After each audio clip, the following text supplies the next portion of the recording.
Assalamualaikum warahmatullahi wabarakatuh. Perkenalkan, saya Rasid Fahri dari kelas 12B.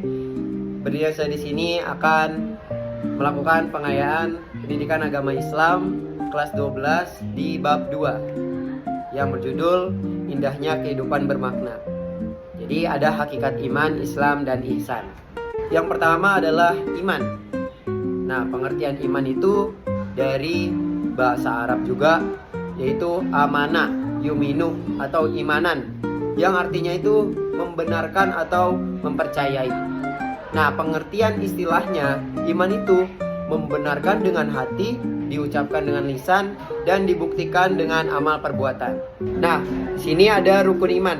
Yang pertama adalah iman kepada Allah, yang kedua iman kepada malaikat, yang ketiga iman kepada kitab-kitab, yang keempat iman kepada nabi dan rasul, yang kelima iman kepada hari akhir, yang keenam iman kepada qada dan qadar. Nah, adapun ciri-ciri dari orang beriman. Yang pertama, taat kepada Allah dan Rasulnya. Yang kedua, hatinya itu tenang ketika mendengar ayat-ayat Quran. Nah, yang ketiga, selalu berbuat baik kepada sesama. Yang keempat, bersyukur saat mendapat nikmat, sabar saat mendapat ujian. Jadi keimanan itu memiliki tingkatan. Yang pertama adalah ilmu yakin, yaitu keyakinan yang didasarkan kepada ilmu. Yang kedua adalah ainul yakin, yaitu keyakinan yang didasarkan kepada pengalaman atau suatu dengan disertai kejelasan. Nah, yang ketiga adalah hakul yakin. Nah, hakul yakin ini keyakinan yang didasarkan kepada yang hak atau kebenaran. Jadi sesuatu yang ada dengan sifat-sifat yang menyertai kenyataan. Oke, jadi iman juga memiliki dimensi. Nah, dimensi dari cabang keimanan itu, yang pertama ada ma'rifatun bil qalbi, yaitu meyakini dengan hati. Yang kedua ikrarun bil lisan, yaitu diucapkan dengan lisan. Nah, yang ketiga amalun bil arkan, yaitu mengamalkan dengan perbuatan. Oke, kita telah masuk ke pengertian dari Islam.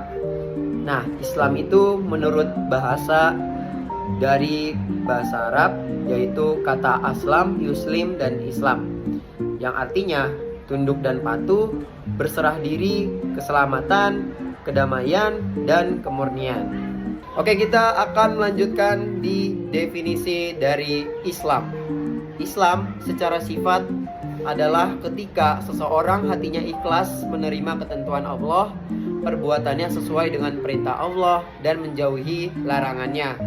Hidupnya itu diatur dengan syariat Islam, bukan hawa nafsu. Nah, rukun Islam itu ada 5. Yang pertama syahadat, yang kedua sholat, yang ketiga zakat, yang keempat puasa, yang kelima pergi haji. Oke, adapun pengertian dari ihsan, yaitu berasal dari bahasa Arab, dari kata ahsan, yuhsin, ihsan, yang artinya menjadikan sesuatu lebih baik atau berbuat kebaikan. Nah, ihsan ini memiliki tingkatan-tingkatan. Yang pertama ada musyahadah.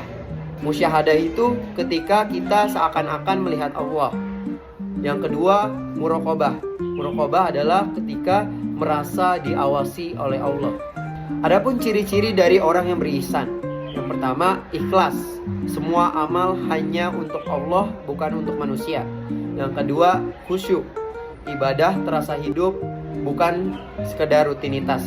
Yang ketiga jujur dan amanah. Tidak berbuat curang meski tidak ada yang mengawasi. Yang keempat dermawan dan sabar. Berbuat baik meski dibalas dengan keburukan. Yang kelima merasa tenang karena yakin Allah selalu bersamanya. Oke teman-teman, kita beranjak ke hubungan antara ketiganya nih. Nah, yang pertama adalah iman. Iman itu ibaratnya sebagai penguat dari dalam berupa keyakinan hati. Nah, Islam itu pondasi dasarnya berupa amal lahiriah. Nah, ihsan itu penyempurna amal, sehingga amal ibadah bukan hanya kewajiban, tapi juga penuh kesadaran dan cinta kepada Allah. Nah, kita bisa mengibaratkan ketiganya seperti bangunan. Iman itu seperti pondasinya, Islam itu tiangnya, ihsan itu atap yang menyempurnakannya. Ketiganya ini membentuk seorang muslim yang sempurna atau al-insan al-kamil. Beriman dalam hati, berislam dalam amal, dan berihsan dalam akhlak. Ya, mungkin itu saja penjelasan yang dapat saya sampaikan tentang hakikat iman, Islam, dan ihsan. Semoga dapat dimengerti. Kurang lebihnya mohon maaf. Wassalamualaikum warahmatullahi wabarakatuh.